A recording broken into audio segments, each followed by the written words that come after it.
안녕하세요. 평생투자 파트너입니다. 네, 오늘은 2018년도 10월 30일, 오늘은 화요일입니다. 자, 오늘도 오전 시황 한번 보고, 책 내용 한번 진행해 보도록 하겠습니다.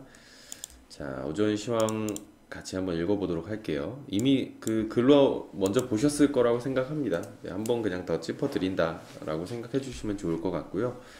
자, 변동성 지수. 밤사이 뉴욕 증시는 하락 마감을 했습니다. 나스닥은 여전히 지금 강하게 하락 중이다라는 것. 거래량 역시 60일 이동평균선을 상회하면서 이 투자자들의 심리를 잘 표현해주고 있다라는 겁니다. 이게 또한 이 일중 변동성 역시 여전히 줄어들지 않는 그런 모습이 보입니다. 다만 MACD 오실레이터는 약간 줄어들고 있지만 이게 이제 이 상승 다이버전스를 기대하기에는 아직은 좀 조심스러운 것 같습니다. 뭐 지금 모습으로만 보면 상승 다이버전스인가라고 할 수 있겠지만 사실 이 막대기가 갑자기 이렇게 길어질 수도 있거든요. 그렇죠? 그러면은 좀 다이버전스가 아닌 그런 모습이 나올 수가 있기 때문에 아직은 조금 이르다, 조심스럽다라고 보여지고요. 그러나 좀 신기한 부분은 뉴욕 지수는 하락 중인데 빅스 지수는 횡보, ADX는 약간 꺾인 모습이 있습니다. 빅스 지수가 여전히 일중 변동성은 잘 표현해 주지만 주가의 종가를 반영하지는 못하고 있다라는 겁니다. 그러니까 무슨 의미인지 한번 보면 좋게 생각해 보면 이제는 변동성이 좀 줄어들 거야. 그리고 변동성이 줄어든 이후 새로운 방향성이 생길지도 몰라. 하지만 그 방향성은 아직은 모르겠어. 정도로 해석을 해보고 싶다라는 거고요.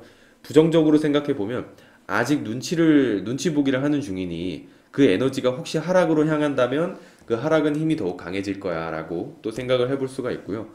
다만 그 방향성이 아직 하락인지 상승인지 정해지지는 않았지만 위험은 여전히 우리 주변에 좀 머물고 있고, 그쵸? 섣부르게 판단하는 것은 좀 위험하다라고 시장이 좀 이야기를 하는 것이 아닌가 생각을 합니다. 이렇게 보면 뭐 아직은 모르겠다라고 볼 수 있겠죠, 그렇죠? 그냥 조심해야겠다. 아직은 위험이 우리 옆에 머물러 있다라고 볼 수 있고, 전일 우리 코스닥에서 5% 이상 강한 하락이 좀 나왔죠. 그러니까 흔하지 않은 일이지만 뭐 너무하다, 뭐 이놈의 공매도, 뭐 트럼프, 뭐 이 정도면 바닥이다, 등등의 변명을 할 필요 없다라는 겁니다. 지금 우리가 할 것은 아무래도 반성이겠죠. 그렇죠? 반성이 있어야만 다음에 기회가 있는 거고, 좀 오늘은 스스로 반성을 한번 해보는 그런 기회가 됐으면 합니다. 그러니까 왜 주식 비중을 100% 들고 있었을까? 시장이 이렇게 무서운데도 겁없이 남의 돈까지 빌려서 주식을 했을까? 왜 미리 빠져나오지 못했을까? 뭐 시장을 세밀하게 관찰하지 못했을까? 그리고 시장 전문가라는 사람을 무조건적으로 100% 신뢰했을까? 뭐 모르면서 주식 공부를 왜 하지 않았을까? 등등등. 이런 좀 반성을 한번 해보고 그 다음에는 반성 다음에 기회가 있는 것이지 반성을 하지 않으면 절대 벗어날 수가 없거든요. 그래서 항상 이 실수, 손실은 인정하는 것이 가장 좋다. 솔직하게, 그쵸? 그런 상황이 돼야지만 다음이 꼭 있습니다. 그렇지 않으면 과거의 반복이기 때문에 더 힘든 시간만 있을 수 있거든요. 그래서 오늘은 좀 화이팅 하시면서 차분하게 반성을 한번 해보는 그런 하루가 되셨으면 좋겠습니다. 자, 오전 시황은 여기서 간단하게 마치도록 하고요. 네, 자, 오늘은 또 그 이제 피라미딩 전략책을 또 진행을 할 거고요. 어제는 그 하향식 매매에 대해서 한번 이 말씀을 드렸잖아요. 탑다운 방식을. 거기에 이제 이어서 업종의 움직임, 업종은 왜 같이 움직이냐를 한번 좀 책 내용을 한번 좀 보도록 하겠습니다. 자, 리버모어는 낚시를 즐겼다. 여름 휴가 때보다 겨울에 판비치에서 보내는 시간이 더 많을 정도였다. 이렇게 하면 뉴욕 그리고 이제 시장과 거리를 둘 수 있었다. 물론 후톤증권 판비치 지점을 통해 간간히 매매에 나서기는 했지만 말이다. 리버모어는 대서양의 망망대에 흠뻑 매료됐다. 이곳에 있으면 자신이 한없이 작아지는 느낌이 들었다. 바다로 나갈 때면 집중력이 생겨 자신의 인생을 조망할 기회가 생긴다. 사실 리버모어가 생각해낸 탁월한 아이디어 가운데는 이렇게 낚시 여행을 하는 도중에 얻은 것이 꽤 있다.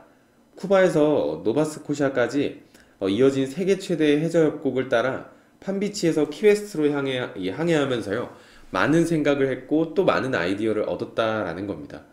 그는 길이가 91m나 되는 자신의 요트, 이 어니터 베니션을 타고요. 타폰 낚시를 하러 키웨스트로 이제 향하는 동안에 갑판 뒤쪽에 앉아서 좀 플로리다 키스 제도의 저 유명한 어떤 일몰들을 좀 보면서 홀로 사색에 잠기는 걸 좀 즐겼다라는 건데요. 리버먼에게는 바다는 항상 변화하는 곳이자 항상 흥분되는 장소였다라고 합니다. 이 바다에만 오면 잡생각이 좀 사라지고 머리가 맑아져서 깊은 사색이 가능했다라는 것. 그는 바다야말로 업종의 동향의 어떤 중요성과 같은 매우 귀중한 사실을 얻어가는 곳이라고 굳게 믿었다라고 합니다. 실제로 주식 투자자에게는 어떤 명상, 사색에 잠기는 시간이 생각보다 중요합니다. 굉장히 도움이 많이 될 때가 있거든요. 차분하게. 그래서 이 1920년도 이때에는 리버머어는 또 한 가지 중요한 사실을 발견을 했고요. 이를 자신의 매매 원칙에 적용하기 이릅니다. 이것은 바로 업종 단위별 집단적 움직임이다. 개별 종목들은 절대로 혼자 움직이지 않는다라는 사실에서 이러한 원칙을 도출했다라는 건데요. 이 개별 종목들은 소속 업종과 함께 그리고 업종 내 타 종목들과 함께 움직입니다. 뭐 이제 미국 같은 경우에는 US 스틸이 움직이면 얼마 지나지 않아 뭐 베들레헴과 리퍼블릭이 같이 움직이고 뭐 이내 크루서블도 같이 이 대열에 이제 합류하는 모습을 나타낸다라는 거고요. 리버모어는 이러한 어떤 현상을 되풀이해서 관찰했고 결국 그런 이 리버모어가 축적해 놓은 매매 도구 가운데 가장 중요한 도구가 됐다라는 거거든요. 리버모어는 시장 상황을 정확히 간파해서 매매에 성공할 수 있는 가장 좋은 방법은 업종별 움직임을 살펴서 자신에게 유리한 업종과 불리한 업종을 구분하는 것이라고 했습니다. 주가 흐름이 유리하게 전개되는 업종이라면 그 업종 내 종목에 대한 포지션을 진입을 꾀하고요. 그렇지 않을 때는 포지션을 청산하라라는 것입니다. 이 간단하고도 중요한 사실을 간과하는 사람들이 많다. 불과 몇 년 전까지만 해도 주식시장에 관심 있는 사람은 고작 수천 명이었지만 이건 제시 리버모어 당시죠. 지금은 그 수가 수백만 명으로 늘어났다. 특정 주식을 매수하고자 할 때 먼저 그 종목이 속한 업종의 이 업종의 움직임부터 살피는 것이 중요하다는 사실은 아무리 강조해도 지나치지 않다. 또한 리버모어의 약세 업종이라면 이 매수에 나서지 말라고 했거든요. 리버모어는요. 그는 약세 업종 내 약세 종목은 피하고 강세 업종 내 강세 종목을 선택했습니다. 물론 매일 빠르게 변화하는 시장 흐름을 주시하면서 그 흐름이 자신에게 불리하게 전개된다면 자신의 판단과 예측을 기반으로 이제 한 현재 포지션을 언제든 수정하겠다라는 의지가 있어야 하고 그렇게 할 능력도 있어야 한다라는 겁니다. 이어서 보면 그럼 왜 업종별 어떤 이 집단적 움직임이 나타나는 이유를 한번 보면은 리버모어가 보기에는 업종별 집단적 움직임이 나타나는 이유는 분명하다. 이렇게 이제 설명한다라고 하는데 주식시장에서 만약에 US 스틸이라는 종목이 호조를 보이고 있고 이를 뒷받침하는 근본적인 이유가 있다면 철강 업종 내 다른 종목들도 또한 이러한 이유를 공유하게 될 것이다. 특정 종목이 약세를 보일 때도 상황은 마찬가지다. 즉, 그 종목이 약세를 나타내는 이유가 있다면 동종 업종 내 다른 종목 역시 같은 처지에 놓을 것이다. 이 강세를 나타내는 업종 내에서 특정 종목이 이러한 흐름에 어긋나는 움직임을 나타내는 것도 중요한 단서가 된다라는 거거든요.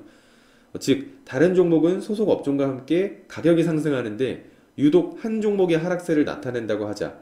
그렇다면 이를 이 종목에 대한 공매도 신호로 파악할 수 있다라는 거거든요. 그러니까 최소한 소속 업종과 동떨어진 움직임을 나타내는 종목에 대해서는요, 매수에 나설 때 신중을 더 기해야 한다라는 겁니다. 업종별 집단적 움직임의 유일한 예외는 한 종목이 해당 업종의 거래량의 50% 이상 차지할 때, 굉장히 비중이 큰 종목이겠죠. 거래량의 50% 이상 차지할 때는 좀 예외가 될 수 있다라는 거. 이럴 때는 업종 내 나머지 종목들도 이내 이 종목의 움직임을 따르게 된다라는 거거든요.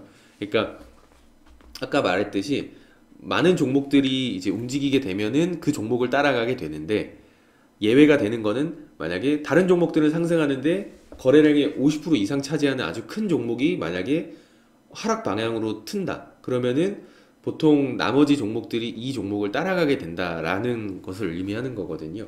그래서 이 업종의 움직임, 업종의 움직임이 굉장히 중요하고요. 아무리 좋은 종목들도 업종의 추세가 살아나지 않으면은 이 힘을 받기가 어렵거든요. 왜냐하면 수급 자체가 들어와 주지 않을 수 있기 때문에 수급이 약할 수 있기 때문에 실적이 좋아도 움직이지 않는 경우도 있을 수 있다라는 것. 그래서 그 점을 꼭 명심하셔서 이 탑다운 방식으로 시장을 먼저 보고 그다음에 강세 업종을 찾고 그 안에서 강세 업종 내의 강세 종목을 찾는 방법. 그런 방법으로 이제 주식 투자를 하시면은 그나마 좀 실수할 확률이 좀 줄어들지 않으실까라고 생각을 합니다. 자, 오늘은 가볍게 여기서 이제 마치도록 하고요. 내일 또 좋은 방송으로 찾아뵙도록 하겠습니다. 감사합니다.